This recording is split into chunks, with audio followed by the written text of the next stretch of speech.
Austol.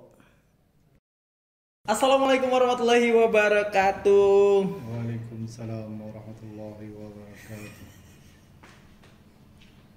Nggak ada suaranya ya Pak ya. Oke, nggak apa-apa nih karena memang gimana sih penonton?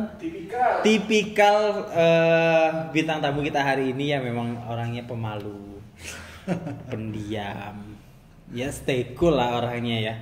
Oke, kita balik lagi nih di cerita tentang hijrahnya seseorang dari lembaga ribawi atau dunia-dunia tentang riba ya. Oke, kali ini kita bintang tamunya dengan siapa? Mas Jeki Siswanto. Jeki Siswanto ya. Mas jangan terlalu grogi ya, santai aja, slow bisa sambil minum ya. Anggap aja ada minuman. Ada minumannya. Iya, nih Mas Jeki. Mas Jeki kayak gak enak ya, Mas Jeki. Oke, Bang Jeki. Ini kan Abang kan salah satu orang yang pernah berkecimpung di dunia riba atau bekerja lah di sana ya. Di salah satu bank swasta ya kalau nggak salah ya. BPD. Ya, BPD ya. Kita pengen tahu nih awal mulanya kok bisa kerja di bank tersebut. Awal mula mungkin apa guys Jambi ya. Oke, nggak apa-apa. Oke, kita di sini santai Bang Jeki. Santai, ya? Mau pakai bahasa Jambi, mau pakai bahasa Bengkulu, mau pakai bahasa Bernai, nggak apa-apa. Oke. Awal mulanya dulu waktu selesai kuliah, bingung kan mau kerja. Titel sudah S1 tapi umur sudah 30, mau kerja kantoran bingung kan. Ada mau masih nerima ada umur 30. Ya. Biasanya standarnya Umur 25, 27 lah ya. 30 apa kan? Bingung tuh. Jadi Ya udah umur 30, IP pas-pasan ya. Jadi udah IP alhamdulillah. Oh iya, IP alhamdulillah. 3 koma. 3 koma, oke. 3 koma. 3 koma. Terus jadi selesai kuliah. Selesai kuliah masih nganggur sekitar 2 bulan atau 3 bulan lah nganggur. Bingung kan. Mau cari kerja, keberatan titel mungkin kan. Oke. Pikir gengsi punya titel S1 kan. Jadi akhirnya sudah mentok-mentok 3 bulan itu mulai jenuh kan dengan kekosongan. Akhirnya Dengan kekosongan hati, aktivitas dan kekosongan hati ya. Hati gue kosong kan, belum ada yang ngisi. Dapatlah tawaran tuh dari keluarga kan untuk ikut untuk masuk di BPD. Oh, berarti masuk BPD juga karena orang dalam berarti ya. Nah, orang dalam garis bawah. Oke. Nah, setelah itu bekerja di sana itu berapa lama tuh? Dalam kurun waktu berapa lama tuh masa Tapi kerja di sana? anak garis bawah dulu kerja di BPD itu bukan sebagai karyawan banknya, bukan. Tapi lebih tepatnya sebagai petugas keamanan, security. Oke, security. Berarti security, kalau security berarti bukan langsung di bawah naungan BPD-nya ya. Berarti ada lagi pihak-pihaknya, outsourcing gitu. Nah, istilahnya itu anak perusahaan dari BPD. BPD mereka punya anak perusahaan, istilahnya itu outsourcingnya khusus untuk menaungi security, OB sama supir. Oke. Security, OB, supir itu di bawah naungan outsourcingnya. Outsourcingnya itu Kajang Lako, PT Kajang Lako. Tapi tetap induknya BPD. Tetap berarti pendapatan penghasilannya tetap dari BPD ya tetap dari tadi BPD. ya. Cuma beda manajemen saja kan. Di situ mulai 2017 sampailah 2019. 2 tahun lumayan ya. Hampir 2 tahun. Itu lokasinya berpindah-pindah. Oh, awalnya di mana? Pertama kali diterima. Awalnya di kantor pusatnya. Di situ cuma 1 bulan masa percobaan 1 bulan. Setelah itu baru dipindahkan di kantor cabang. Yang menyebabkan Bang Jeki resign. Awal mulanya sih sudah mencapai titik jenuh mungkin. Di sana Pius sudah mau 2 tahun, ngomong jodoh belum dapat. Oke. Oh, berarti memang karena jenuh.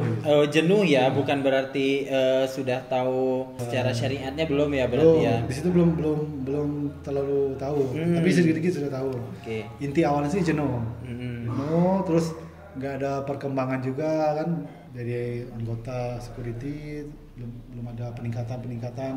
Itu mulai jenuh itu udah berarti udah 6 bulan sebelum berhenti lah berarti ya, sebelum resign. Pikiran seperti itulah. Yang awalnya hobi mungkin cari kesenangan diri mungkin kan dengan hobi kita lah kan, seperti sepak bola, hal-hal berhubungan sama sepak bola atau musik dulu masih hobi mendengarkan musik juga kan. Mulai jenuh, akhirnya coba-coba mencari ke aktivitas yang lain. Berarti itu setelah resign atau sebelum? Sebelum resign. Oke. Sering nonton video di YouTube kan. Video apa nih? Harus jelas nih video apa ya? Video apa nih? Alhamdulillah video dakwah kan. Okay. Masalah hijrah segala macam kan. Di situ mereka juga menjelaskan sedikit banyak masalah riba, ada juga mereka menjelaskan kan. Tapi tidak secara spesifik, enggak sekilasnya aja kan. Oh gitu. Ternyata ini kerja di bank tuh kita menanggung dosa riba kan. Di situ awal mulai. Sampailah berlanjut ke mungkin tidak sengaja sih mungkin ya. Dapat rekomendasi dakwah Ustadz Sunnah. Di situ dapatnya. Ustadz siapa tuh? Masih ingat nggak pertama kali? Awal mulanya sih kalau salah Ustadz Firanda mungkin. Oh iya, Ustadz Firanda. Ustadz Firanda. Insyaallah. Berarti setelah resign baru belajar atau sebelum resign udah belajar? Sebelum resign sudah belajar dikit-dikit. Iya, berarti setelah resign baru kita memantapkan hati lagi ya. Nah, ini Bang Jeki, sebelum resign itu udah belajar, akhirnya resign dan baru ternyata memang tahu kebenarannya, oh gini kebenarannya. Nah, itu sebelum resign itu gambaran Bang Jeki, karena kita tetap harus kerja, kita tetap harus berpenghasilan kan. Nah, itu bayangannya mau cari kerja apa dulu? Dulu tuh sih awalnya mungkin lebih tepatnya setelah sering mendengar dakwah-dakwah atau ceramah-ceramah masalah riba, sudah mulai sering dengar, akhirnya sudah mulai tahu kebenarannya. Misalnya itu kita mulai bahwa dosanya besar kan, termasuk dosa besar kan, dosa riba ini kan, sudah mulai takut kan, apa mau kayak gini terus, apa mau mati dalam keadaan masih berkecimpung dalam dunia riba kan. Jadi bertekad untuk tidak mau lagi situ. Itu memang awal mulanya direncanakan untuk berhenti, cuman yang nama biasanya kalau sudah pakai perencanaan malah nggak jadi kan. Mau rencana berhenti masih ragu-ragu kan. Akhirnya sampailah ke titik terakhir tuh ya sudah nekat aja, nggak usah pakai pikir-pikir lagi. 1 minggu sebelum berhenti itu cerita sama orang tua, cerita sama kawan bahwa mau resign, mau berhenti. Awal mulanya dapat penolakan karena ya ngapa, kerja sudah enak, gaji ya lumayan kan, walaupun tidak terlalu mewahnya, tapi alhamdulillah cukup lah kan. Dan juga di umur segitu kalau berhenti mau kerja di mana lagi kan? Iya. Apa tidak gegabah kalau nak berhenti sekarang, masukan dari orang tua sama kawan. Tidak lah, insya Allah sudah tekad, karena sudah tahu masalah riba itu termasuk perkara dosa besar kan. Ya sudah, bismillah.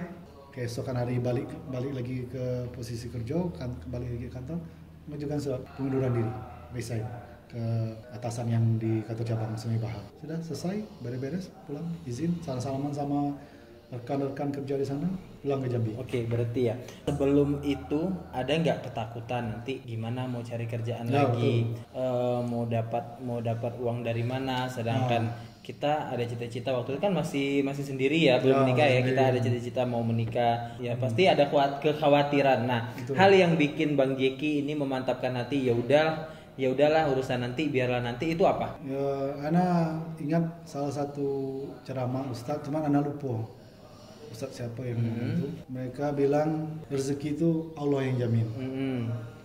Masalah hidup dan mati itu sudah ada catatannya. Jadi kalau kita berjalan di atas jalan yang lurus, yang sesuai diajarkan oleh Nabi Rasulullah, yakin insya Allah rezeki, jodoh, maut itu sudah ada, sudah ditakdirkan. Nah ini Bang Jeki, ini kan banyak nih sebenarnya rekan-rekan kita yang masih berkecimpung di dunia ribawi.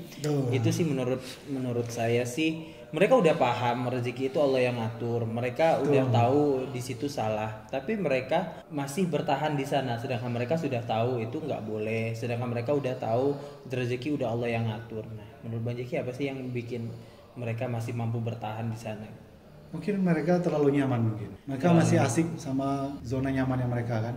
Masih asik dengan bila bisa dibilang kan kalau lembaga keuangan ini rata-rata gajinya besar ya. Mungkin masih nyaman dengan gaji yang besar, masih nyaman dengan posisi yang enak gitu ya. Terus kemungkinan mereka lingkungan mereka masih lingkungan yang seperti itu, lingkungan orang-orang yang masih terlibat dalam dunia riba. Tapi kalau mereka mencari lingkungan yang sudah istilahnya sudah menjauhi dunia riba, insya Allah mereka istiqomah, lebih kuat untuk meninggalkan dunia riba. Karena memang dulu sebelum Anda memang mentekadkan itu, Anda dari awalnya masih belajar sudah mulai mendekatkan ke lingkungan yang lebih paham masalah riba, yang memang sudah menjauhi dunia riba. Anda sudah mulai mendekatkan. Jadi di situ lingkungan ikut membantu menguatkan tekad kita untuk bahwa yakin insya Allah bebas dari dunia riba ini, kita tidak akan merasa susah, atau yakin bahwa insya Allah ada rezekinya. Lebih dikuatkan istilahnya. Oh iya. Lingkungan. Nah ini sedikit nih Bang Jeki, ini saya pernah dengar nih katanya Bang Jeki sebelum kerja di bank juga katanya sudah pernah beberapa ikut ini ya, tes kayak polisi, tentara gitu, udah pernah ya? Sudah pernah. Alhamdulillah sudah lumayan berpengalaman lah. Itu tes apa aja tuh? Udah tentara? Ya, TNI sama Polri sudah semua. Udah semua ya. TNI 2 kali, Polri 1 kali.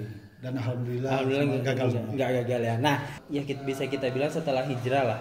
Ini ada nggak rasa-rasa bersyukur dalam artian kemarin tidak begitu lama bertahan di bank, habis itu resign meskipun ilmunya belum cukup, tapi yaudah resign walaupun awalnya karena jenuh, karena bosan, dan ternyata memang itu yang terbaik, resign lah yang terbaik. Dan juga tidak lolosnya dulu pasti pernah kecewa dong, ikut tes itu, apalagi memang itu rata-rata itu sih cita-cita ya. Rata-rata itu cita-cita dari kita sendiri, cita-cita dari orang tua. Nah, ada rasa-rasa bersyukur. Ini kita nggak bilang ini ya guys ya, kita nggak bilang kalau jadi TNI, kalau jadi Polri itu jadi polisi itu nggak baik, bukan ya. Tapi mungkin ada sebagian orang yang berpikir ada hal tidak baiknya jika mungkin masuk di sana. Itu pribadi masing-masing aja ya. Tapi selebihnya itu ya kita acungi jempol ya Bang Jeki ya, dengan orang-orang yang TNI, Polri itu kan juga melindungi kita, melayani masyarakat, dan Masya Allah ya. Jadi kita tidak bilang kalau TNI sama Polri itu tidak baik, tapi ada sebagian orang yang berpikir kalau seandainya dia masuk ke dalam lembaga tersebut, TNI atau Polri, mungkin dia nanti terjerumus dalam hal-hal yang tidak baik. Itu sih pengendalian pribadi masing-masing aja ya. Nah, ini ada rasa-rasa bersyukur nggak maksudnya tuh? Oh, ini hikmahnya, alhamdulillah kenapa kemarin tuh nggak lulus gitu. Ya, hikmahnya mungkin alhamdulillah ini jalannya dari Allah kan.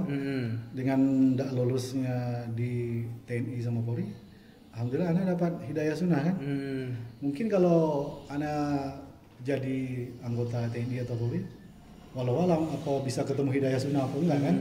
Meskipun banyak juga ya rekan-rekan kita Polri, rekan-rekan kita TNI yang sudah paham sunnah juga banyak ya. Ya, alhamdulillah sangat banyak. Cuman ya berdasarkan pengalaman dan cerita-cerita kawan-kawan yang sudah jadi, memang dunia TNI dan Polri itu memang ya lumayan banyak godaannya kan. Karena di sana ada kebanggaan. Setiap yang menjadi anggota TNI dan Polri itu punya kebanggaan tersendiri di mata masyarakat. Mereka ya disegani kan. Nah, di situ kalau yang nggak bisa mengontrol diri bisa kebablasan. Ya, itu guys ya cerita dari Bang Jeki, yang mana Bang Jeki ini pernah di salah satu bank daerah di kota Jambi, sudah hampir 2 tahun ya kerjanya ya.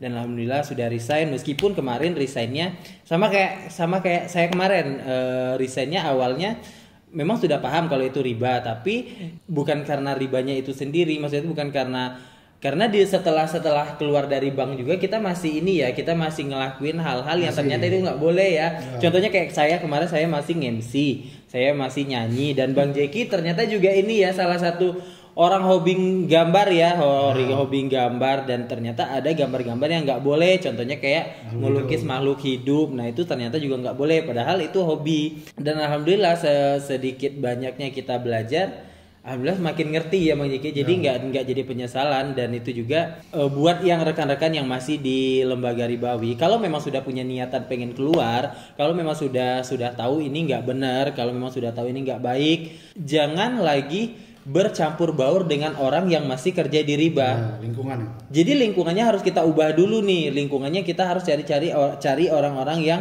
sudah resign dari riba, biar pengalamannya banyak, meyakinkan hati.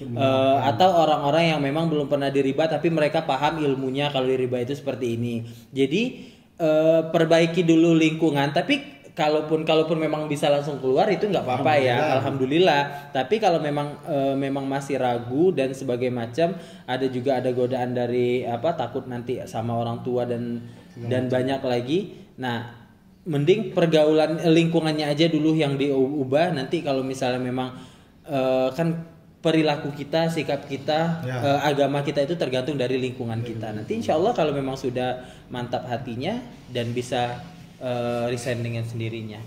Oke, Bang Jeki, terima kasih banyak atas sharing pengalamannya ya. Ya, semoga pengalaman dari Bang Jeki, cerita dari Bang Jeki itu bisa bermanfaat buat teman-teman semua dimanapun Anda berada. Oke, jangan lupa di like, di komen, di subscribe, di share ke teman-teman kalian. Oke, saya akhiri. Wabillahi taufiq wal hidayah. Wassalamualaikum warahmatullahi wabarakatuh. Bye bye. Waalaikumsalam warahmatullahi wabarakatuh.